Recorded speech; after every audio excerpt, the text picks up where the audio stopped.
Welcome to the Group Home Riches podcast. If you have the desire to be your own boss, create your own schedule, and become financially free while at the same time helping people in need, then you've come to the right place. At grouphomeriches.com, we teach people exactly like yourself how to get started in the group home business, and on this podcast, you're going to hear their stories firsthand. All right, ladies and gentlemen, welcome to the Group Home Riches podcast. Today, we have a guest named John. John is a Gold Course member, and just going through our email history, John, I think we're going to have a pretty inspirational story today. Yes, definitely. Thanks for coming on. Why don't you it's good to be here. Introduce yourself to the folks out there? Hey, my name is Johnathan. I'm originally from South Florida. I've been up in New Jersey for about 8-9 years. I got the course probably a year ago-ish. And I actually have my first sober living home going on 8 months now. So that was a quick start. So got it, and then within a couple months, you were rocking and rolling. Yeah, man, I definitely was. So I lived in Newark, New Jersey for 8 years renting.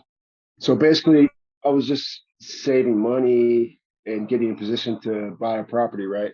So I started listening a lot of Dave Ramsey. Like Dave Ramsey, if you don't know about Dave Ramsey, like the guy changed my life. So I had a lot of debt. Like I really clinged on to his teachings, got out of debt, really started saving money, like really, being militant about saving money. So saved up a nice chunk of cash and got a down payment for a nice property in West Carwell. So originally I was thinking, the house hack thing, like I was looking for like a multifamily. I wasn't really thinking about a sober living home at that time, just more like a multifamily or something. But anyways, I found a property in West Caldwell, and it's sitting on an acre of land. It's got 2 single family homes on it. So Nice. Yeah, so my original plan was I was just going to live in the back and rent the front to like regular lease to a family or something. But like I said, I'm from South Florida originally, and a lot of if you don't know, down there is like sober living home capital of the world. So I had friends in the business, and like it's something I always wanted to do. So basically, I started talking to my wife about it. She wasn't real excited about the idea with, like you guys say, like the neighbor. So West Caldwell is like a nicer neighborhood of New Jersey, right? So she was concerned about the neighbors and the city and stuff. But like, I'm the type of guy, like the way you teach, like just jump into it, right? So, I talked her into it, and that's what I did, man. Just did it. Well, let's rewind a little bit. We'll get into kind of like the details on like how you found the property, how you found the tenants, and kind of, your wife probably had the same kind of questions and objections that everybody else has, like probably a lot of people listening. So we'll kind of dive into that. But before we get into that, like just before you even got the gold course, what made you even find us? What drove you to even start looking this stuff up? Because we're not typically just like found on accident. Like we don't really pop up unless you're really specifically, looking to start up like a group home or a sober living home. So let's take it back to that. Like how did you find us in the first place? And what made you start looking? Yeah, like I guess I've heard this before. So basically, yeah, I went down that rabbit hole of the laws and all this good stuff, which, is like a never ending black hole. So I don't remember exactly how you guys popped up. Somewhere I found you. I can't recall exactly, but as soon as I seen it, I don't know, I thought it was very reasonable for what you get, which it is. The knowledge is great. So basically, I didn't really hesitate too much. I definitely wanted to learn more. Like I really needed to know like how everything worked. Which, man, I just followed it to a T. Really, I just really studied it. Took all the advice, and yeah, man, I'm glad I did find it. Definitely. So what drove you to do it? You said you had friends in the business, and it was just something that you kind of always in the back of your mind, or what was the motivation? Yeah. So a little bit about me is so I'm in recovery myself since 2010. I basically started very young, around 12 or 13. I started drinking and, smoking weed. I had a rough childhood, had a lot of anger built up, just hanging around the wrong crowds, got in a lot of trouble. By 13, I was actually locked up for my first time in juvenile detention, and it just progressed. So basically, like through my teens, I was in and out of juvenile detention. I was in and out of county jail constantly. just like the drugs progressed, my crimes regressed. That was just the life I was in. And I graduated. I was in and out of these programs and halfway houses and all this stuff. Went to prison, really been in and out of the system. I probably lost 10 years to the system altogether. So I basically knew, like, I knew you guys talking about different demographics and all that. Like, I knew for a fact exactly the demographic I was going with because that was me, right? So I know how these guys think, and I could deal with these guys. I knew what it was that I wanted to do. Thank God today my life is not like that. I got a beautiful family. Like I said, I got a lot of blessings in my life today, and it's all because I got sober, and that's what I do today. I try to help these guys. So one of the first times I went to a meeting, a guy, I didn't have anything. I had a backpack, dead broke, and the guy picked me up every day for like 30 days. He had a brand new Lexus, he had a family, he had a house. I was like, how does this even happen? Like, I had no idea how to get these things, like, because, I just lived so savagely for so long. But yeah, so basically it attracted me to, if this guy could do it, I could do it, right? So, it took time, but when I put everything down, it really changed my life. All these blessings started to come in my life. So yeah, like I was saying, these guys now, they can see, like, they know that I'm one of them, and they see how my life is blessed, and how I can help them get to that spot too if they want it, right? So it's just something that I'm the right guy for. You know what I mean? So you were probably living kind of in and out of properties like this.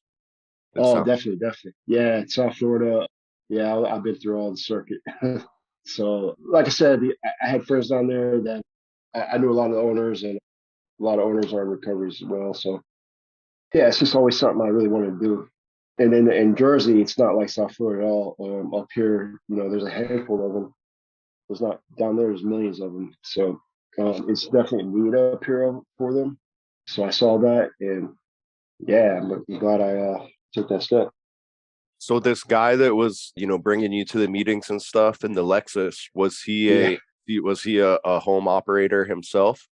No, he was just one of the guys in the program, but like, he was just one of those guys that you meet that really want to help you with no strings attached, right? Like these guys you meet on the street, right? It's like, what do you have?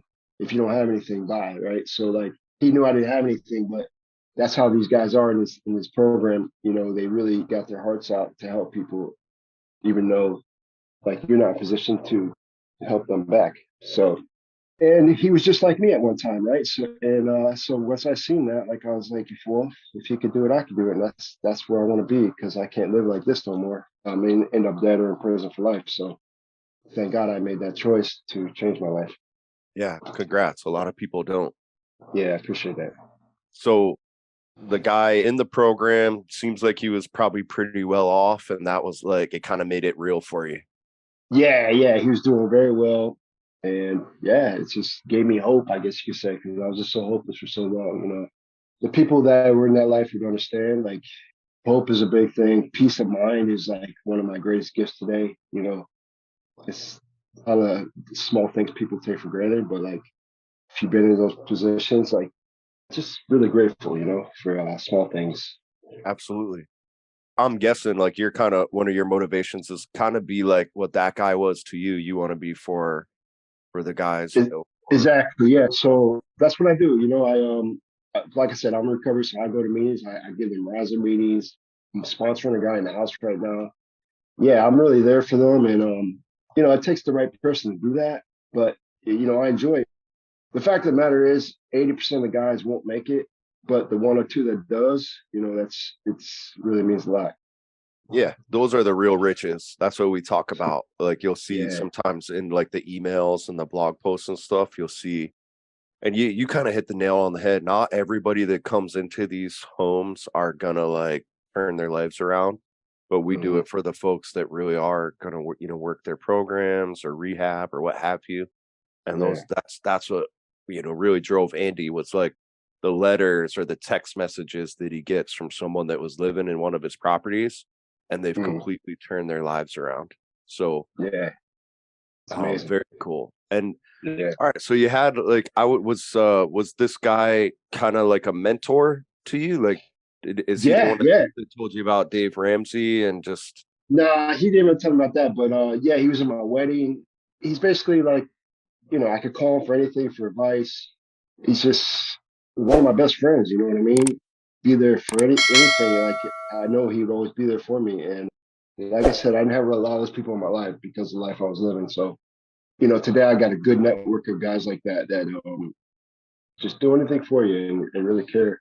And give me advice like when I'm thinking something that he'll call me on it and he'll say, we won't sugarcoat it, and that's what I need. You know what I mean? I need people to tell me like that. yeah, So, not a so the yes rest man? yeah, exactly, exactly. Yeah, you definitely. This is why I always encourage our new students, especially folks that they don't have a property or they don't, they don't have capital to purchase a property or something like that. Go to Mhm. real estate meetups, and it's kind of nerve-wracking. I think a lot of people think that it's going to be like Shark Tank, but you'll find like a lot of successful people, once they kind of get to that, like, they're financially free, they really want to give back to people that want to learn. Like Yeah, I've met a ton of guys like that when I was pretty nervous to go to them, but just, I needed to yeah, learn. So I went. So that's a great way for folks out there, not just to find like landlords to work with or partner with, but you can really find like, mentors out there that'll kind of teach you this stuff. Right. yeah. That is gold right there. Exactly. So you actually lived in, halfway homes or probably sober homes as well while you were working programs. You Hmm. met this guy who was like kind of like the mentor. Started reading Dave Ramsey. Started, Yeah, saving money up. Probably working on your credit and stuff like that. And definitely, definitely. then it sounds like, were you looking into doing real estate first? Yeah, I mean, it's something I always want to do, but like I said, I didn't know a lot about it. I still don't know a lot about it. So it's kind of like this business, like you say, you kind of fall into it, right? So, Yeah, um, exactly. Like a lot of yeah, eventually you just kind of become a real estate investor out of necessity. yeah. So yeah, that's definitely sounds great to me. So I'm learning every day about these things. So it's great. What was it, like 8 months ago or so? You were, looking this stuff up online. Somehow we popped up. You saw group home riches and you're like, oh man, I know people that do this. And then you started clicking around and got the gold course. What were some of like your first kind of reservations or like questions that you had like in the very Yeah, the biggest thing was like the laws, of course, right? Because that's the first thing I think everybody thinks like, oh, I can't do this. Like, it's gonna be a Mhm. problem. But that's basically, what was holding me back. And then just like the operations of it, right? Like I had an idea. I know how they work, but I don't really know like the guest agreement, right? Like I didn't really have an idea like that stuff, like the moving parts, right? So just right there, like that guest agreement is, you know, It's huge, pays for the right? course. Yeah, that pays for the course right there, I That's would say. that's one of the examples I give to people like, all right, look, eventually you're gonna need a tenant agreement. Save money. You pay a lawyer a couple $100 to draft something up, or you could use the one that, Andy's already paid for. So, Exactly. Yeah. and that's kind of like the glue that holds everything together. So for the folks out there that might be new to the content or, new to the idea or just kind of researching this stuff, we're talking about the tenant agreement in the gold course. We call it the licensee agreement, but we've kind of changed the title because it confuses people. But this is one of those main points. A lot of, especially if people have done real estate stuff before, like they've been a landlord and they've gone through the eviction process, this stuff terrifies them because they've evicted people that were like qualified at first, right? And now we're telling them like, hey, you for sober living, for example, you're taking these guys that they're trying to get clean and they probably don't have a good, credit history. They might have criminal background, probably not employed, right? And then they're just imagining 10 to 12 guys like this in their property with leases. And no, we don't lease. We don't lease the property. All we're doing is simply licensing space to them, very similar to like an Airbnb or a hotel. So yeah, that's one of those first kind of reservations, right? Like you probably remembered yourself, right? Like, Yeah. man, I don't want to have 10 guys like my old me in here that I might have to evict, right? And Yeah, then exactly. eviction, like, Yeah. that could be a 6 to 12 month process, right? So Mm. yeah, like all these reservations that people have out there, it's obviously been thought through, and we kind of have like a system in place pretty much for everything. So Yeah. you kind of understood a little bit since you've lived in the properties, you have friends that do it. You figured out like the legal stuff. Why don't we talk about the licensing thing? So what type of license did you need to apply for? So New Jersey's a little different. Okay. So yeah, let me get into this part. Yeah. So when I first got into it, I'm like, you know what? I'm just gonna jump into it and fly under the radar, as you say, right? Which was great. I was flying on the radar. My neighbors are cool. No problems. Still no problems really. Well, with my neighbors anyway. But in New Jersey, of course, because New Jersey has their hand in your pocket for everything, they actually created a Class F license. Now, this is basically ran by the DCA, which also governs over like boarding homes and like group homes, etc. So I actually connected with a couple other guys in North New Jersey area that have homes, and they were telling me about it. I was like, you know what? Let me do the right thing. Let me get this Class F license, right? So I started going through the process of doing that. So I think it's like $1,600 or something, all said and done for the license, and then they come and do inspections. Just really stuff you don't need. Basically, it's just the same thing as if you were to rent out a property, like the fire inspection. It's the same thing. It's just pretty pointless, actually. I was under the impression that this Class F license would protect me in New Jersey, right? Which it is supposed to do. That's why they're there, and that's why they created this, because they need these homes, and they created it for this. Which the people at the DCA are great. Like they're very helpful. They really want these houses to go smoothly. Unfortunately, the local municipalities are not on board all the time, right? So what happened when I got the Class F? Now the local fire department has to come do the inspection for the safety inspection, or whatever. So when I did that, that basically let the town of West Caldwell, where I'm at, let them know that what was going on. So now they know that I have a CSR home. So they have no idea what a CSR home. They have no idea about any of this stuff. So immediately I was trying to connect with the fire chief. So I went down and seen him, told him what I was doing. Immediately the secretary in there was like, we don't allow group homes, we don't allow boarding homes. I was trying to explain to her, this is not that. It's a CSR home. And this Class F license specifically says there's no change in use. It stays a single family residence. So 100% that I am in the right legally, but they just don't really know about it, and they think it's boarding home basically. So, anyways, to get that fire inspection was like pulling teeth. Like I was emailing and I was calling them this and that, and finally I called the state fire guy, and yeah, he called down to the local guy, and they were out there next day. So it kind of shows like they were just basically getting a runaround. So yeah, I went through this big process, and unfortunately, I have the license on my wall. I have it in hand, fully licensed through the state, but I still had a zoning violation sent to me saying that they don't allow group homes or whatever, or CSR homes or whatever it was. I forgot exactly what it said, but so they only gave me 10 days to respond, which was incorrect as well. Actually, by law, you have 20 days. So, anyways, I was out of town at this time, and I didn't have time to address it. So basically, at the point I'm at now, I had to hire a lawyer.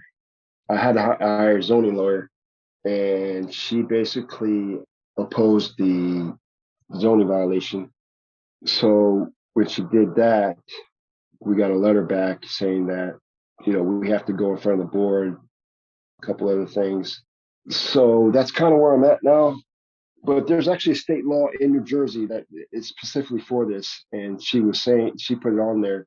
I can't think of the law right now, but it's statewide supposedly. So, like you say, it's a disability thing. And then also, when this happened, I put a complaint in with HUD automatically. And actually, I got a meeting. They're calling me tomorrow, HUD, because they're discriminating against disability, right? So There we go. I got these legal things going on right now, unfortunately, which it should not be going on. Yeah, man, it's unfortunate that they feel that way because I'm in a nicer neighborhood, but these guys in my house, right? It's surprising. I have an ex police officer in there. I have a guy that was a VP of a large company, lost everything, right? Starting over. Another kid, his dad is like the prosecutor of a neighboring county. A lot of these kids like this, like, if you have a house in, let's say, a rougher neighborhood, they're not all of them will be comfortable going to houses like that. So you kind of need both houses, I would say, because it's something they need in their community. It's just unfortunate. Yeah, sober living is one of those niches where in the general population, just offering affordable housing, like the kind of typical model that we talk about, we normally recommend going in like a class neighborhood. So it's Hmm. affordable for you, it's affordable for the folks that you're passing them on to. They're usually trying to pay with like SSI or SSDI, or we're working with nonprofits that kind of have limited budget, right? With the sober living niche, that's one where we'll go in like a little nicer neighborhood. That is one where we will collect rent, kind of we'll let people that are like self-pay. It's typically like a co-signer though, like maybe it was usually like younger guys and their parents are paying for it. Yep. Little nicer property, nicer finish and everything like that. And so to your point, it is one of those niches where you could kind of get like a nicer property, you could do nicer amenities, things like that.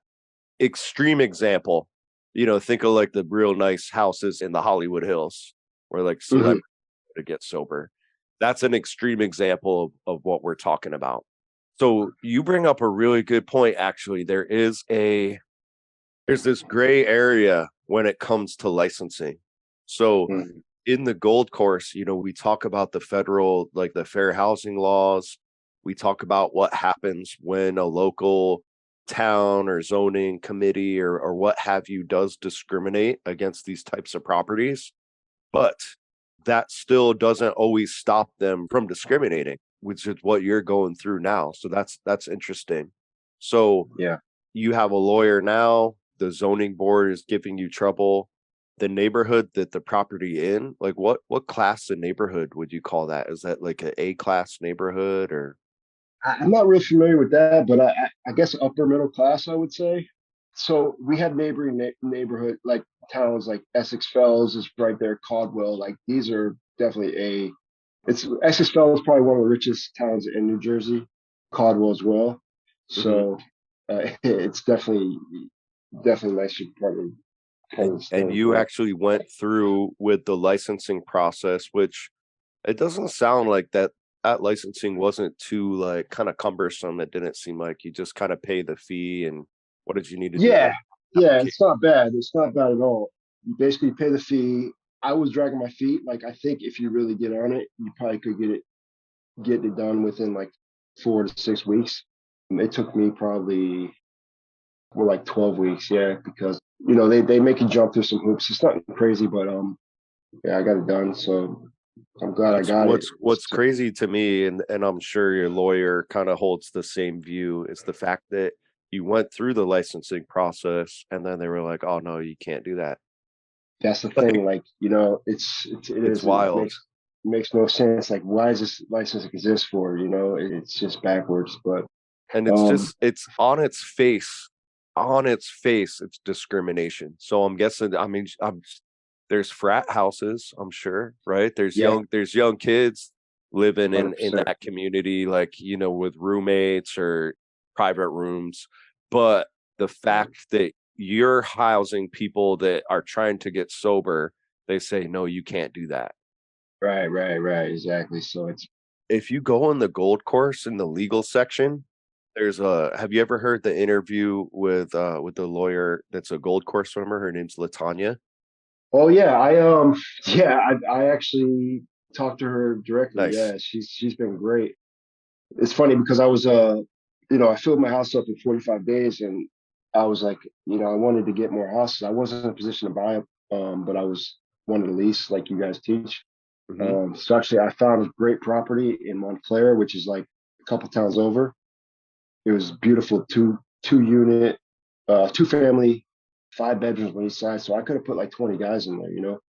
So I got a interview. I got a meeting with the owner, and like we were in talks. Everything was going great, and he's like, "Yeah, I want a letter from a lawyer." So I was like, "All right, let me call the Tanya." So, anyways, I did all this. I got a letter for her, and yeah, last minute he backed out. It was really disappointing, but yeah. So she was great though. I'm really glad I got to meet her. Yeah, if you go into that section, she used to work for HUD, and in the Yeah. gold section, there's a letter that was sent out to all like the county zoning officials, like HUD, basically like lashing these people. It's all political legalese speak, right? But you can hear them say like, look, if you break these laws, if you discriminate, like this is what's going to happen. And you can read in the gold course too, there's like multiple case history of where local zoning officials have, in my opinion, they're discriminating against you and your tenants, and they lose multi-million dollar settlements. So Yeah. they're walking on thin ice. But Yeah. just for the folks listening out there, here's where kind of like the gray area is. Yeah, you do have the law on your side. There are these federal laws to prohibit discrimination, but also kind of do a little bit of due diligence in your area and kind of see if there is a history, of the county doing this, or like the neighborhood, the HOAs doing stuff like this, and like shutting down properties like that are, sober living properties or transitional homes, things like that. Our kind of overall view of it is like, yeah, the law is on our side, but we want to be business owners. We want to be operators. We don't want to be like in court all day long, right? Mm-hmm. Johnathan's going through that now, which I did not know about when I asked that question, but it's a really good learning experience for the folks listening out there. So you definitely have to keep us updated on that so we can Yeah, 100%, 100%. But yeah. So actually, where I'm at right now is my lawyer just told me, she's a zoning lawyer. She said, so this is like her idea. Like she wants to go in front of the board and be like, "Hey, West Caldwell, this is what we're going to do for you. P.S. There's a investigation against you for HUD right now. They're investigating you. yeah. But what she wants to do is, yeah, she wants to turn my house into affordable living, so or affordable housing. So basically, I guess a lot of these towns have pressure to have so much affordable housing. So that's one option I'm going over right now, to actually turn my house into an affordable living or housing for the city, I guess you could say. So I mean, I might go that way. I got to talk with her more, but I think it's all going to work out. Really, it's just unfortunate. You have to go through this basically nothing. Yeah. I mean, who knows? Maybe you might have a settlement on your hands, but Yeah, yeah, yeah. That's the thing. Like, I feel like these towns really need to know that it's not right what they're doing, and they have to be held accountable. Correct? So yeah, yeah, it's just like take a step back and just think about this. John's in an area where there's frats living together, sororities, young professionals, roommates with no issues. He goes through the legal process, actually plays ball, and now they say, "Oh, because you're housing this type of person, like you can't do that." It's mm, on its face is discrimination. And just yeah, this is my opinion. I'm not a lawyer. It just seems like not morally correct in my opinion. I mean, definitely. that's why I mean, we never had to do this, but Andy's kind of had little back and forths with code too. They never really they never followed through with stuff. He just Hmm. kind of lets them know via email like what what the laws are and that he's ready to fight it, and they've always backed off. He would go to the Yeah, news. Think of that. right. A guy gets his life on track, becomes Yeah. sober, Hmm. starts his own sober living facilities, helping all these people out, offering affordable housing, which is in massive demand anyways, and very few people are willing to do what you're doing. And then the city's messing with them. It's Right. really bad PR in my example, Yeah. in my Exactly. opinion. So Yeah, we will definitely have to get like an update on this because it's, as you know, it's one of the most common first questions is probably what your wife was worried about. And even you said it was like the first thing that you were wondering, like, hey, is this legal? What license do I need to get, et cetera. So we'll need to get it Yeah. back. Yeah, I have a friend. He has about 10 houses in Elmwood Park, New Jersey, right? And Elmwood Park, like, embraced him, like, no problems, right? He's got the Class F. They love him. Now, he just opened up a house in Patterson, New Jersey. I don't know if you heard of Patterson, but it's a rougher neighborhood. And he got a zoning violation in Patterson. And a couple days later, the zoning guy got arrested for corruption, basically. So it's just backwards, man. It's Yeah, just that's the backwards. thing for folks to kind of one, you want to educate yourself and know what these laws are and kind of understand the laws themselves.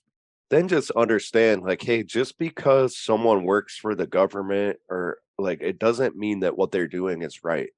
Like Mhm. local officials violate federal laws all the time. And we have a ton of cases of this in the gold course. There's actually like a legal letter in there that we had Latanya draft for us that you guys can use as a first line of defense. 9 times out of 10, whenever any of our students or anybody goes through with this, usually they back off. So, John, this is the first time that I've heard like the local kind of zoning officials like actually like fight it. So I'm curious to hear what happens. So Yeah, I'll definitely keep you updated for sure, for sure. all right, awesome. So let's kind of rewind a little bit. Let's go back to just kind of how you got started, like the first steps that you did. So you got the first property and that was just a purchase. Yeah, so we found the house, and it was an old lady that lived in it. She was actually born in the back house like 90 years ago. And she basically, it was like a farm back in the day. And she owned, like, I guess, basically the whole neighborhood. Yeah, so she basically started selling off like little pieces, and that's how the neighborhood was actually built. It's kind of interesting. But she lived there for so long and really let the property go. So it was definitely a fixer upper. So we actually renovated it and did a lot of work to it, and we're still doing work to it. But the houses are good, but the yard still needs some work and stuff. But yeah, we found a really good. It's really good. It was like a unique property, as they say, because it's on an acre of land. There's two single family houses on it, so it was really nice. Did you find it on the MLS or was it an off market deal? Yeah, so we got lucky. It was on the MLS, but see, it was listed as a single family home. Yeah, so like if you were just to look at it, you wouldn't know there's two houses on it unless you really went into the listing. So I think that's kind of how we got lucky because we were right there, like in that boom right before the interest rates went up. Because we were looking before, we lost a few houses because of bidding wars and stuff. So my wife was like, we want this house, so we actually offered them over asking, and they went for it. So we got it. It was great. Beautiful. It was a fixer upper after all said and done, like if it's rehab, you'll probably have like quite a bit of equity in it, I'm guessing. Yeah, I gotta get the praise. But yeah, we put new roofs, we put new kitchens, new bathrooms, we added a bathroom, new flooring. We really made it nice. So put a lot of work into it. Master bedroom as well. So How many total bedrooms? yeah, the one in the front, which is the CSLR home, is three one, and we added a half, so it's a three one and a half. But I made the dining room into a room as well. So technically, it's four rooms and it's one and a half baths. Like I said, DCA came out, and basically what they do is they measure the square footage for each person. So I think it's like 80 feet per person. I had one small room I was kind of worried about, but she said, yeah, you could put two guys in here, no problem. So I put a bunk bed in there, and yeah, that's all they really look for. That and like fire stuff, egress windows, but she said I could put 10 guys in there if I wanted to, but I'm not going to. It's a little tight. So So it's a 4 bedroom, and then on the second property, is that are you kind of doing the house hacking and living in that other one? yeah, so that's the beauty of it. So I live in the back, and that we made into a 3-2. It was a 2-1. So we made it into a 3-2. Okay, that's awesome. So how did you find your tenants? What was the marketing like? Yeah, so I got a lot of these guys asking me on the Facebook group, which is great too. It's a great place to be. So basically, like I say, man, I just followed you guys' teachings, you know.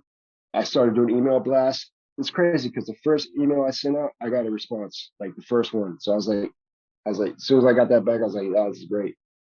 So I literally sent out one email and got a response. And then after that, I started sending out more. And then that kind of just grew. And plus, I'm also in the recovery community as well. So I kind of have a little advantage there because I already knew, a lot of the people in recovery. So basically, I just started networking and like I go to like these networking meetings, like get togethers, like whatever I could do. I bring brochures, I bring business cards, whatever. I hit up all the treatment centers, all the detoxes, what you guys teach, that's basically the secret to it. And the more you do, the more you're gonna get. And truth be told, I haven't done a whole lot. Like I could definitely do a lot more, but that just goes to show you like how much need there is for this, right? Just roughly, how many total emails do you think you sent out? Probably not even. I think altogether, probably like 100, maybe less. Like not that many. Like you guys teach. I know you Yeah, guys so like what thousands. Like so, it's insane. Did yeah. you do any phone marketing or anything like that, or is it strictly Nah, email?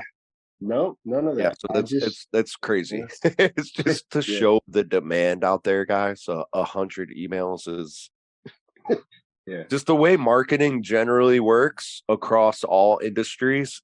If you sent 100 emails and 20 people even opened that email, that's considered good. And if 3% of those opens, click on your website and go to check it out, that's considered phenomenal. But John sent 100 emails and basically, filled up the property, which is, Yeah, yeah, I filled it up in 45 days. Yep, sure did. yeah. And So this is why we say eventually you kind of just, if you do ramp up the marketing and kind of like, imagine if you had like 1,000 contacts and you were sending right. an email every single week and you had like a virtual assistant calling all those people and you had like a website with like Google ads running and search engine optimization. It's like eventually it becomes, a lot of people just have to turn that stuff off because they're just getting too many calls and they can't get enough properties. But Right. that's a good problem to have in business, right? Yeah, I just made another contact, and he's like, "Yeah, I can send you 7 to 15 guys a month." And Yeah, I'm like, that's a property every single month. "Yeah, man." So like, yeah, I really want to grow this thing. It's just the kind of so this is unfortunate the situation I'm in right now. I really got to like get that concreted down, but yeah, man, sky's the limit for sure. 100%. Yeah, I'm sure your lawyer's on it, but double check that stuff in like the legal section. Maybe you can just talk some sense into the officials and like let them know like, hey, this is what could happen. Like I am prepared to fight this thing. You're in Yeah. clear violation of the federal, housing laws. Most Mhm. of the times they'll back off. Like this is one of the first times I've heard of them like actually pursuing it. But it's like you said, it's that East Coast stuff, Jersey, Yeah, that's the New thing. York. I really, it has a lot to do with Jersey, man. It's a lot different for sure. Yeah, they're my brother he doesn't do group home stuff. He's just like landlord, regular real estate in upstate New York. And Hmm. just the hoops they make this guy jump through is insane. So Yep. definitely for the folks listening out there, understand your rights, but also do the due diligence and try to see like what type of history does an area have. Because yeah, the law's on your side, but you don't want to be battling these people. You want to be, helping your tenants, right? Mhm. So let's talk about them for a little bit. So so it's a sober house. You talked about the profiles a little bit. With the license that you have, are you performing any like services for the folks or is it just the housing? Nope, just the housing. So only thing I do is I work with some IOPs. It's called intensive outpatient. So basically, say a guy has a problem with alcohol or drugs, right? He's like, I need help. So he'll go to detox, usually for 3 to 5 days or whatever it is to get over the physical stuff. And then from there, they'll go to treatment for 28 days, usually, maybe longer. And then from there, they recommend sober living. Really, the success rate comes go to sober living for at least a year because it gets the guys away from, if they were to go back to their old setting, right, they just get back in with the old crowd and just start doing the same thing over, right? So they suggest that you go to sober living for a year. And, when they come to my house, usually I work with the treatment centers and I'll send them to, IOP, which basically is they're still in treatment, but they live at my house, right? So they go 9 hours a week, 3 times a week. And then, they also work the program of AA or NA. And yeah, man, they live as a family and they really hold each other accountable and they try to change their lives and starting over basically. So I'm glad I have the spot for them and it's a nice stable place and safe and I got a good group of guys in there and they're really doing well. So I'm glad to see it. So that's a really good example of outsourcing for the folks out there listening. So you'll notice that Johnathan really just provides the housing, just provides the beds, and then they're working their program, AA, then you get them, you kind of just refer them to the, what was it, the inpatient Yeah, unit? IOP. So it's intensive outpatient. So basically, it's just treatment, but they live at my house, so they stay 9 hours a week. Okay, Intensive outpatient is they live at my house, but they go to treatment 9 hours a week, which is I have a few of them on my house, so it's close. It's nice for cool. them. Yeah. So that's an example of, again, outsourcing. So Johnathan did kind of play ball with, the local city and got the license that was required, but he's not licensed to, provide, counseling or this medical service or anything like that. Way less intensive. He's just kind of basically just focusing on the housing. And I'm sure, just the folks living with you, they get just the additional kind of personal touch from you because you kind of been in their shoes. So I'm sure they love that. Yeah, I got an advantage because I live on the property and I'm real hands on and it's good. It works out. I got a good eye on what's going on. But like right now, I'm out of town, so my guy has been there the longest. He was actually one of my first guys, so he's been there almost 8 months. While I'm gone, I got him watching over things, and so it's good. Like if I do have to leave or whatever, I got a house manager that will take care of things. Beautiful. Do you provide anything else at the house? Do you do food or anything? No, so no. We don't. Basically, we do buy paper towels, toilet paper, cleaning supplies. That's pretty much it. But, I have a little gym in there. I got a laundry Oh, room. They can nice. do their own laundry. Yeah. So yeah, but they're responsible for their food and their hygiene and all that. So well, we Now, do have bedding. We give them all the bedding and all that stuff. So are they self-pay or are you getting paid like through SSI, SSDI organizations, or is it mainly self-pay? yeah. So in Jersey, we have foundations, right? So one of them is called Sober Living Gift Cards, right? So a lot of these they're nonprofits. So what they do is if a guy is out of treatment and he's struggling and he needs help to get on his feet or get into a sober living home, they actually will send me a check to get them in the door, and then from there, basically give them a little time to get on their feet, get a job, get going, and which has worked out well because a couple guys came in with no jobs and they all got jobs. But I haven't really gotten the SSI part or that part. But all the guys are working, and so it's nice for this foundations to help them out. Excellent. So that's a nice little system for, again, for new listeners out there. Most of the time, you have the tenant agreement that protects you. Like in case anyone breaks the house rules, you basically just you can kick them out, which is, similar to a hotel. And then, of course, you're not chasing these people down for rent directly. It's usually going to be coming from, like a nonprofit, like John just mentioned, or if it's SSI, SSDI, like, in the other demographics, we teach ways to kind of get a guaranteed check kind of indirectly from the government.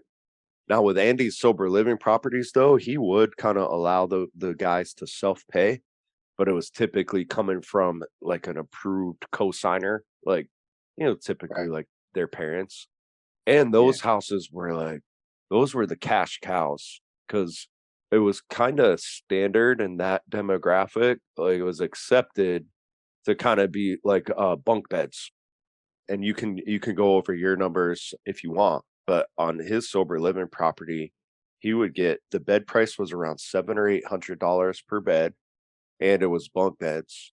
So he was generating like almost $3,000 per bedroom, which was Yeah. just And this is in Texas? yeah, that's in Central Texas. And again, this is where you kind of have to, obviously know the laws and then know like kind of just how things play in the local area. Those homes were in places where like they didn't really have like the restrictive occupancy laws. Right. And it was just kind of in that industry, it was just kind of accepted. And it was a lot, it was kind of short term, like the guys were only there a couple months. So I'm not sure. Like you just do, is it just shared like roommates or do you do both? Yes. Yeah, I got one small room I have a bunk bed in, and then the rest is twin. But yeah, so my pricing in North Jersey, it's pretty expensive up here. So I'm like in the middle because they have Oxford homes. You've probably heard of them. They're like Hmm. the name brand of sober living homes. They operate with impunity basically, and they lease their homes actually. So like an Oxford house in East Orange, right, which is by Newark, which is like a little rougher neighborhood. They get like 180 a week. I get 225 a week, but I know of homes that are a little nicer than mine that get 300 a week. You know what I mean? So Wow. and they're filled up. And then another home charges $1,800 just to get in the door, and this guy's staying full. So it really depends on what area you're in and how nice your house is. I believe in this because a lot of these kids, their parents are doctors or lawyers or union workers. Like yeah, so like it's like what demographic you're going for, right? So Yeah, so the sober living niche is like people always ask us, "Hey, what niche pays the most?"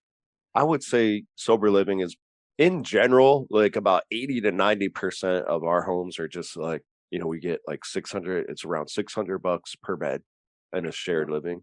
But the sober living is one of those niches where you can kind of like we mentioned earlier, you could be in a nicer area, kind of a nicer home, you may be dealing with co-signers, you may be dealing with people that come from like different, more upscale backgrounds. So you can, that's the answer. This is the high paying niche, if you will. So, yeah, and I yeah, like always you like to said, use the extreme example just to kind of give folks an idea. Like think about celebrities that go to rehab and then they need to go to like, they'll go live in like a mansion, which is right, like it's a quote unquote sober living property at the end of the day, but they're paying like, $10,000 per month or something absurd right, like that. So, hmm, hey, that's the highest paying niche. Go to Hollywood yeah, and get a mansion mhm, and get celebrities trying to get sober. So definitely, definitely. that sounds like pretty good revenue then. So you're getting around like $1,900 per month per bedroom. It sounds like Yeah, roughly. hmm, yep, yep, sure am. That's And it's that's nice because yeah, it pays my mortgage, pays my bills. So that's the advantage of what I got going on with two houses. So yeah, it's working out very well. with the property that you have. Is it two mortgages or do you pay the same mortgage? No, it's one mortgage. Yep. So it pays the Yeah, mortgage and that's some. a You know what I mean? what a nice So house hack right there. yeah, yeah. Do you do this full time or do you have a job on top of this? So I'm an entrepreneur. I have a couple other businesses, but actually, I'm probably going back to work full time for a friend of mine. But I have the option, like because, like I said, it can run itself. So I have choices, I guess you could say. So right now, I got the house and I'm doing a couple of side businesses, but that's pretty much it right now. But I am thinking about going back full time work. How many of these would you need to have to like not need to work? Yeah, as soon as I got this course, I was like, I put that goal. I was like, I want 10 homes. You know what I mean? I think 10 homes, I'd be sitting lovely, right? So that's where I'm at. I still want to do that. It's just I got that little speed bump going now. But like I'm confident I can fill them up. You know what I mean? I'm very confident in that. But unfortunately, I'm not really in the position to buy right now, so I might have to lease. But if I could buy that, that would be a dream. Well, here's the thing, and why we say eventually you become a real estate investor. I mean, all the landlords, the people that get a ton of properties, they have to get creative with it too. It's not like everybody that is a landlord just has millions of dollars in cash sitting around. They're scrapping, they're trying to get by. They need to go, you guys may need to pitch your idea to a landlord, right?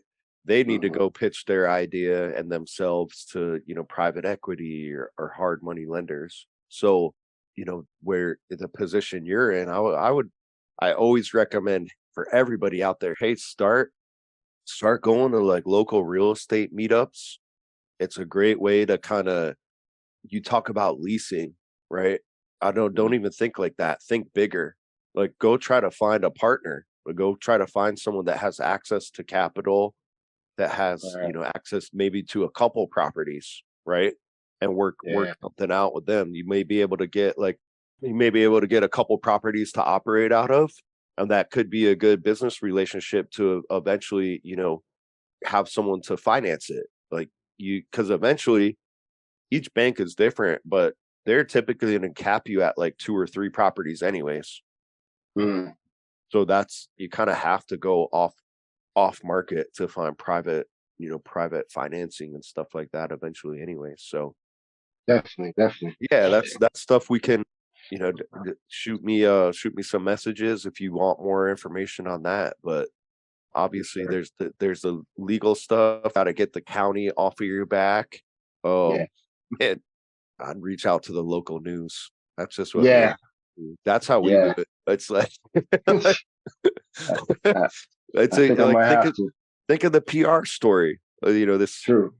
guy Yeah. got sober. He's helping sober people and himself, and then Hmm. you guys you're violating the law, shutting me down, not causing Yeah. any problems, right? No Right. complaints Oh, from the yeah. neighbors. No, no. Yeah, it's wild. So I look forward to hearing how that goes. So just moving forward, like where do you see yourself? What's the next what's the next plan next year or two? Where do you kind of see yourself with this? Yeah, I got to get over the speed bump or whatever. But like you said, I'm gonna definitely work on getting more properties, however that comes. Like I'll look into the real estate meetups. Hopefully, I can meet some people.